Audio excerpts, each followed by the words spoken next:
하나님 말씀 보겠습니다. 하나님 말씀은 디모데전서 1장 12절에서 17절까지 말씀입니다. 디모데전서 1장 12절에서 17절까지 말씀입니다. 우리 다 찾으신 줄 알고 우리 교독해서 함께 보도록 하겠습니다.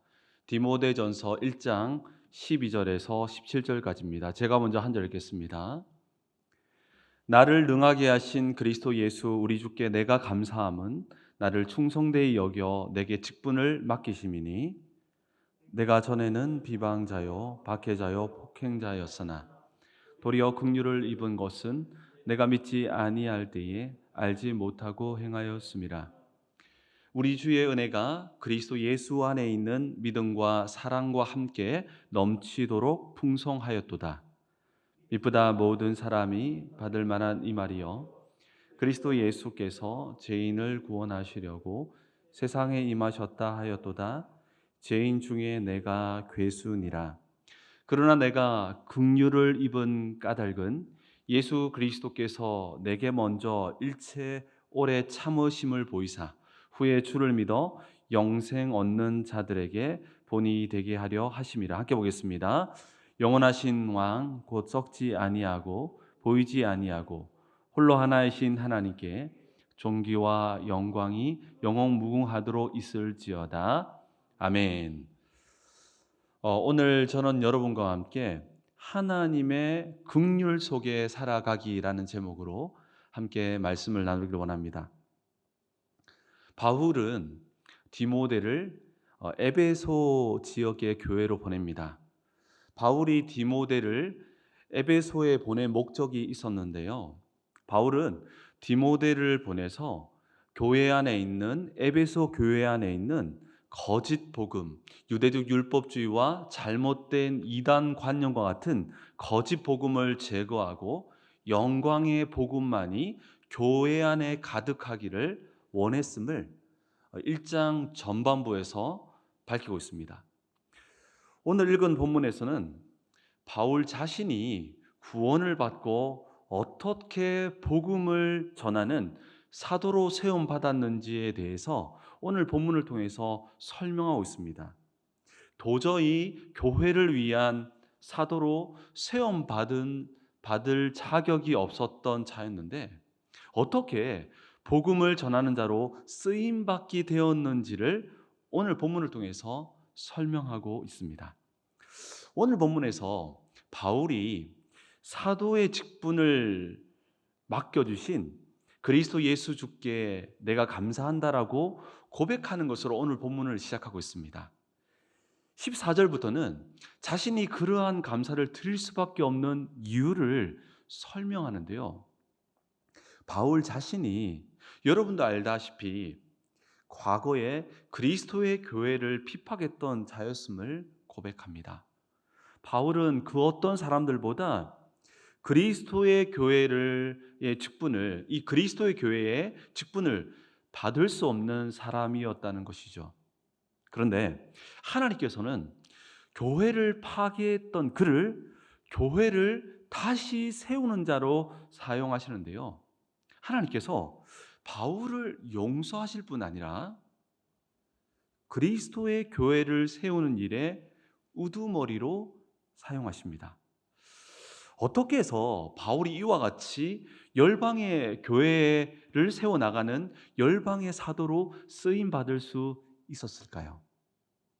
바울이 열방을 살리는 열방의 사도로 쓰임받을 수 있었던 이유에 대해서 우리는 주목해 보기를 원합니다. 어떻게 해서 교회를 파괴했던 교회 원수에서 교회를 세워나가는 교회의 최전방 지도자로 쓰임받을 수 있었을까요? 오늘 본문은 우리에게 바울이 하나님의 은혜를 잊게 된 이유를 밝히고 있는데요. 바울이 이와 같이 하나님의 은혜를 잊게 된 원인을 자신의 내부에서 자기 자신에게 찾지 않습니다. 그렇다면 바울에게 임한 이 하나님의 은혜의 원인을 어디에서 찾고 있을까요? 놀랍게도 자신의 내부, 자신의 모습이 아닌 하나님의 성품에서 찾고 있습니다. 바울의 자격이 아닌 하나님의 성품에서 바울을 향한 은혜가 시작되었다는 사실입니다. 바울의 어떠함이 아닌 하나님의 어떠함이 바울의 은혜의 시작점이었다는 것이죠. 이러한 사실을 중심으로 오늘 본문을 살펴보도록 하겠습니다. 바울은요, 구제불능의 유대교 강신자로서 교회를 핍박한 정말 자격 없는 자였습니다. 그럼에도 불구하고 바울은 하나님의 긍휼을 입었음을 오늘 본문에서 고백합니다. 이 하나님의 긍휼을 입었다. 이런 바울의 모습이 하나님께는 불쌍하게 보였다는 겁니다. 하나님께 불쌍히 여김을 받았다는 것이죠. 사실 하나님의 긍휼하심, 우리가 하나님께 불쌍하게 여김 받는 것은 굉장한 축복인데요. 그 이유가 무엇일까요? 하나님의 긍휼하심을 받으면 이어서 하나님의 은혜를 선물로 받기 때문입니다. 그렇기에 우리가 하나님의 긍휼하심을 받은 자리에 서는 것은 복 중에 복이라는 것이죠. 연약한 우리의 인생이 필요한 것이 무엇일까요? 연약한 우리의 인생에 하나님의 긍휼하심이 임할 때에 우리의 인생에는 희망이 된다는 것입니다. 여러분, 연약한 인간의 본질은요, 쉽게 바뀌지 않습니다. 인간의 본질은요, 사실요, 하나님께 등지거나 불순종하기 쉬운 체질을 가지고 있습니다. 그렇기에 우리의 체질은요, 하나님의 진노 안에 쉽게 머문다는 것이죠. 왜냐하면 우리는 하나님 앞에서 무지하고 무능하기 때문입니다. 우리는 하나님 앞에 무지하고 무능하다는 것이죠. 그런데 이러한 인간의 연약한 본질 속에는 감사거리가 있습니다. 연약함이 하나님의 진노 안에 거하는 면도 있지만 이 연약함 속에는 또한 감사거리가 있습니다. 인간의 연약함이 무슨 감사거리가 될까요? 그것은 무지하기 때문에, 무능하기 때문에 이 인간의 본질이 하나님의 긍휼하심의 대상이 된다는 사실입니다. 하나님의 긍휼을 경험할 수 있는 통로가 된다는 것이죠. 그렇기에 성경을 통해서 무지하고 무능한 인간의 본질을 깨닫는 것은 굉장히 중요합니다.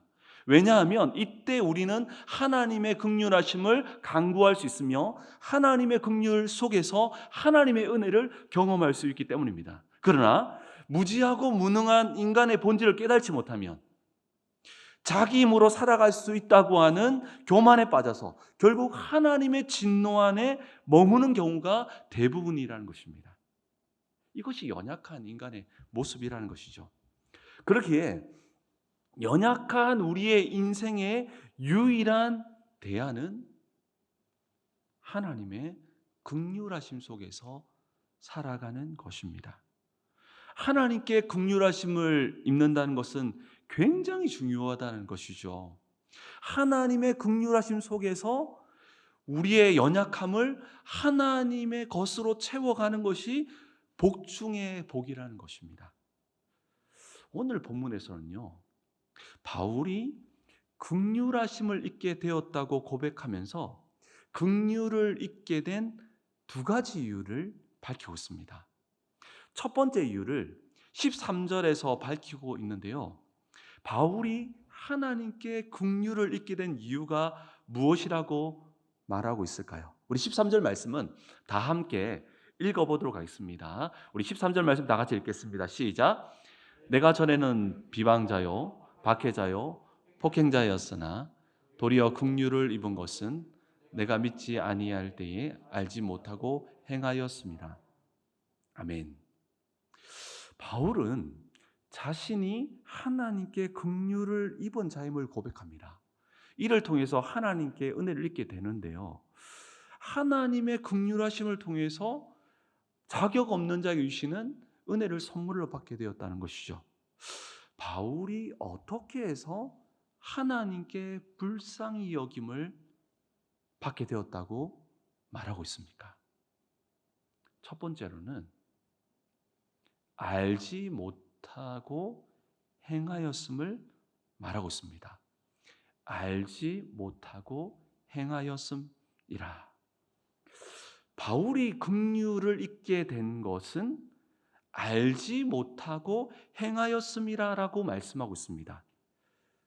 먼저 알지 못하고 행하였음이라라고 말씀했던 이 말씀의 표면적인 의미를 살펴보면 그리스도의 교회를 핍박할 때에 모르고 핍박했음을 밝히고 있습니다. 악한 의도로 교회를 핍박한 것이 아니라 그리스도를 알지 못해서 복음을 알지 못해 핍박하는 죄를 범하게 되었다는 것이죠. 이것이 하나님의 긍휼하심을 얻게 되는 이유였음을 밝히고 있습니다.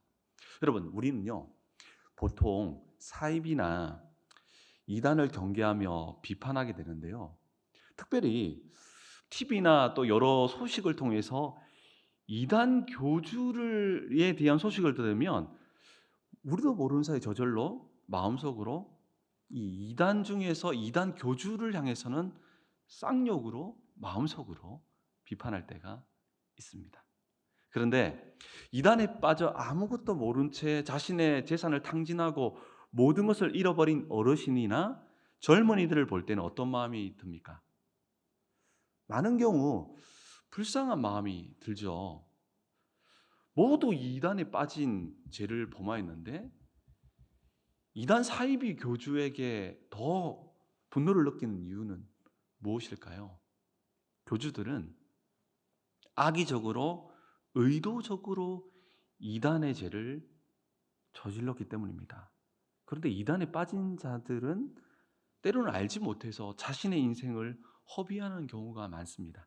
그렇기에 교주에게는 긍휼한 마음이 들지 않지만 이단에 빠진 사람들을 보면 때때로 긍휼한 마음이 들 때가 있습니다. 결국 알고 지은 죄냐 모르고 지은 죄냐에 따라서 긍휼한 마음이 달라진다는 것이죠. 바울이 저지른 그리스도의 교회를 핍박하는 죄는 분명 바울이 알지 못하고 지은 죄였습니다. 모르고 지은 죄였다는 것이죠. 그렇다고 해서 이것이 죄가 아니라는 말은 아닙니다. 바울이 하나님께 악한 의도와 마음으로 교회를 핍박한 것이 아니었다는 것이죠. 바울은 자신이 알지 못해 교회를 핍박하는 죄를 범하였음을 말씀합니다. 하나님을 향한 잘못된 열정으로 교회를 핍박하게 되었다는 것이죠. 알지 못하고 지은 죄도 분명 죄입니다. 그렇기에 바울은 하나님의 진노 가운데에 거하게 되는 것이 마땅합니다.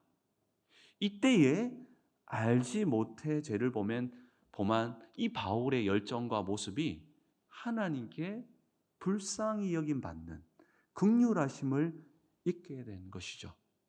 하나님의 긍휼하심은 자연스럽게 14절로 이어지는데요. 14절은 이렇게 말씀하고 있습니다. 우리 주의 은혜가 그리스도 예수 안에 있는 믿음과 사랑과 함께 넘치도록 풍성하였도다. 하나님의 긍휼하심을 받은 바울은 하나님의 은혜를 풍성히 선물로 받게 된 것입니다. 바울이 첫 번째로 경험한 하나님의 긍휼하심은 알지 못하고 행하였던 이 죄로 인해서 하나님의 긍휼하심을 경험하게 되었다는 것이죠. 바울이 알지 못해 행한 잘못된 열정에 대한 긍휼을 바울에게 베풀었다는 것이죠.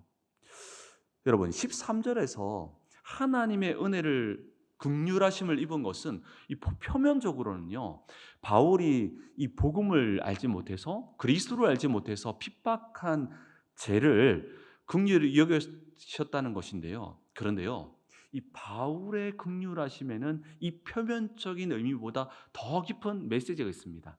여기에 우리는 주목해야 합니다.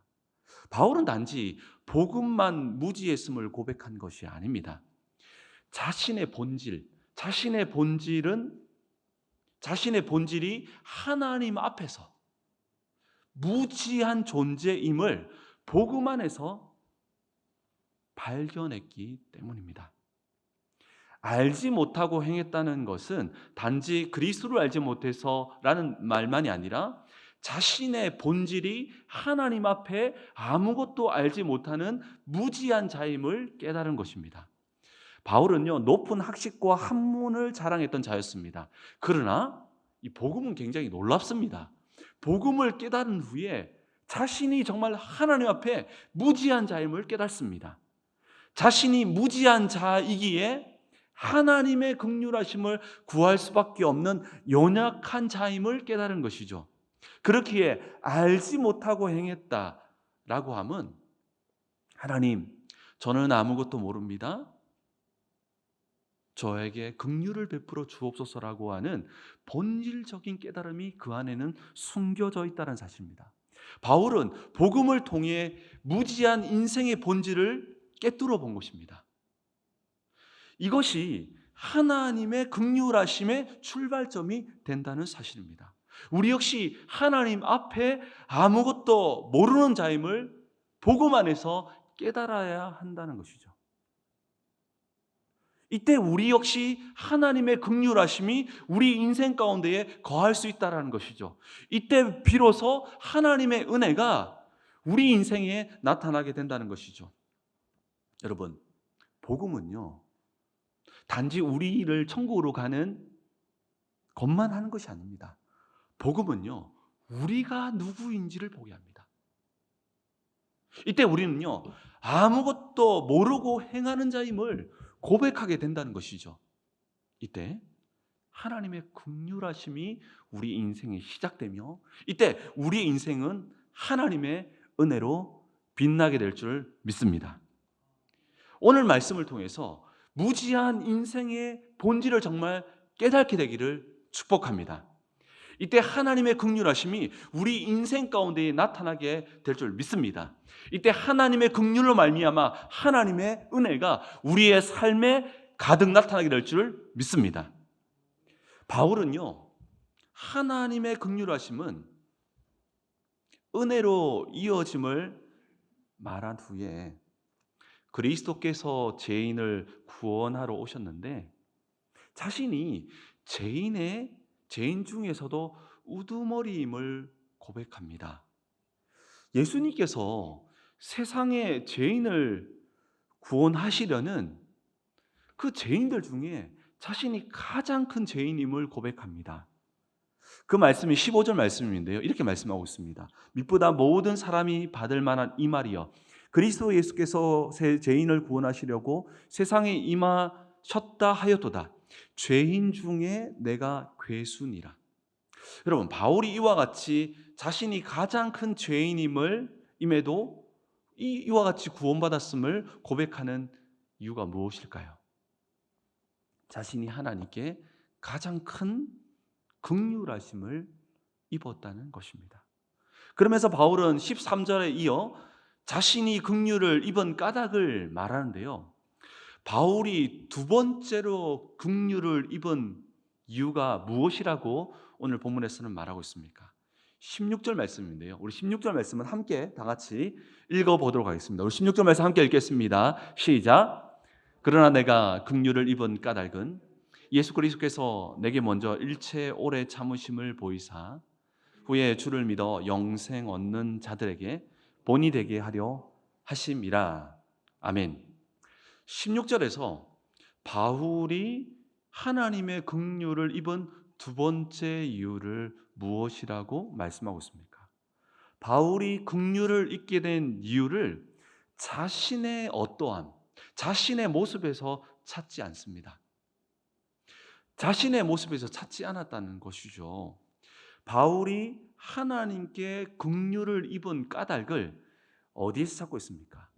하나님의 성품에서 찾고 있는데요, 하나님의 어떤 성품입니까? 바로 오래 참으심입니다. 하나님의 오래 참으심이 바로 긍휼의 원인이 된다는 것이죠. 이것이 은혜를 경험하게 되는 이유라는 것입니다. 16절에 오래 참으심의 원어는 합성어인데요. 뜻은 마땅히 진노하여야 할 상황에서 진노를 유보하는 것을 말합니다. 이 오래 참으심은요, 마땅히 진노를 받아야 되는데 하나님께서 유보한다, 기다리는 것을 말합니다. 마땅히 하나님의 진노를 받아야 함에도 그것을 기다리는 것을 말하는 것이죠. 성경에서 죄인에 대해서 오래 참으심을 나타내는 하나님의 성품을 표현할 때 사용하는 단어입니다. 오늘 본문에서는요, 그리스도께서 오래 참으심으로 하나님의 긍휼하심을 잊게 되었다고 말합니다. 하나님의 긍휼하심은요, 결국 하나님의 은혜로 이어져서 그 속에서 우리는 영생과 사명을 얻게 된다라고 바울은 고백합니다. 여러분, 바울이 두 번째 긍휼을 입은 까닭은 바로 하나님의 오래 참으심의 성품 때문이라는 것입니다. 그렇습니다. 하나님의 사랑은요, 우리에게 오래 참음으로 다가왔습니다. 우리가 경험한 하나님의 사랑의 중심에는요, 우리를 향해 오래 참으심이 있었다는 것이죠. 사랑하는 성도 여러분, 여러분들은 하나님을 생각해 보면, 하나님을 떠올리시면 어떤 모습이 떠오르십니까? 물론 각자 경험한 하나님이 다르기 때문에 다양한 하나님의 형상이 이 자리에 또 온라인으로 함께하는 분들 중에서 떠오르시리라 생각됩니다. 그렇다면 여러분, 하나님께서 이스라엘 가운데에 임재하셔서 최초로 하나님이 어떤 분이신지를 알리셨는데요. 하나님께서 이스라엘 공동체 가운데에 최초로 드러내신 하나님의 모습은 어떤 모습이었을까요? 모세가 시내산에서 두 돌판을 들고 이스라엘 앞에 섰을 때에 이스라엘 공동체 가운데에 하나님께서 임재하십니다. 그리고 이때에 최초로 하나님께서 이스라엘 공동체 가운데에 직접 하나님이 어떤 분이신지를 말씀하셨는데요. 출애굽기 34장 6절에 이렇게 말씀하고 있습니다. 여호와께서 그의 앞에 지나시며 선포하시되 여호와라 여호와라 자비롭고 은혜롭고 노하기를 더디하고 인자와 진실이 많은 하나님이라. 하나님이 직접 이스라엘 공동체 가운데에 하나님의 모습을 말씀하셨는데요. 하나님은 자비롭고 은혜롭고 노하기를 더디하시는 분이심을 말씀하셨습니다. 하나님의 모습은요, 우리를 향해 노하기를 더디하시는 오래 참으시는 분이심을 선포하셨습니다. 실제로요, 우리에게 하나님이 다가오셨던 이 복음은요, 자비롭고 은혜롭고 인자와 진실이 많으며 노하기를 더디함을 복음을 통해서 확증해 주셨습니다. 오늘 본문에서 우리가 주목할 하나님의 모습은요, 바로 오래 참음입니다. 사실 이 오래 참음은요, 우리가 경험한 하나님의 사랑입니다. 우리를 향해 오래 참으셨고 오래 참고 계십니다. 우리 모두는요, 이미 이 사랑을 경험했고 경험하고 있습니다. 이 사랑을 경험한 사람이라면 우리 또한 오래 참음을 세상에 흘려 보내야 합니다. 가장 먼저는 우리의 자녀들, 남편, 모든 관계에서 오래 참아야 하는데요. 이것은 무조건 인내하고 오래 참으라고 하는 윤리를 말하는 것이 아닙니다. 우리가 먼저 오래 참음으로 긍휼을 경험하였기에 우리 또한 이 사랑의 모습을 흘려 보내라는 것입니다. 왜냐하면 오래 참음은 하나님의 사랑의 중심에 있기 때문입니다. 1886년 미국의 애틀란타에 약제사였던 존 펜버턴이라는 사람이 두통약을 제조하던 중에 독특한 음료를 만들게 되는데요. 그것이 바로 코카콜라입니다. 이후에 $2,300의 코카콜라 이 제조권을요, 아틀란타 약제사였던 아서 캔들러라는 사람에게 팔게 됩니다. 그리고 그는 캔들러는 1892년에 코카콜라 회사를 정식으로 설립합니다. 캔들러는요, 이 코카콜라는 처음에 두통 치료제로 나왔습니다. 이 코카콜라 회사를 차린 후에 이 코카콜라는 두통 치료제가 아닌 청량 음료임을 내세워서 마케팅을 진행해서 회사를 성장시킵니다. 그러면서 1919년에 또 다른 2,500만 달러에 어니스트 우드 러프라는 사람에게 팔았는데요. 이 어니스트 우드 러프는 이 회사를 비싸게 샀지만 경영하면서 2차 세계대전 때에 경영 위기를 맞습니다. 설탕값의 이렇게 폭등과 여러 이유로 이 경영난에 시달리게 됩니다. 이때에 이 위기를 극복하게 할 뿐 아니라 코카콜라 회사를 아틀란타 회사가 아니라 전 세계적인 회사로 도약시킨 인물이 있는데요. 바로 그의 아들 로버트 우드 러프입니다. 로버트 우드 러프는 2차 세계대전 때에 미군에 있는 모든 전쟁터를 찾아가고 홍보해서 한 병에 5센트라고 하는 싼 가격에 공급해서 50억 병이나 코카콜라를 판매했다고 합니다. 근데요, 이 로버트 우드러프라는 사람은요, 독특한 사람이었습니다. 고등학교를 낙제합니다. 그리고요, 끝내는 학교에서 쫓겨나게 됩니다. 그런데 이 아버지는 이 우드러프를 품습니다. 그리고 우드러프가 잘할 수 있는 군사학교에 보내는데요, 이 군사학교에서도 적응하지 못하고 쫓겨납니다. 대학에서도 추방당합니다. 근데 이 아버지가 대단합니다. 그런데 이 아버지는 이 우드러프를 포기하지 않고 오래 참고 기다려주고 응원해줍니다. 바로 그의 아버지였죠.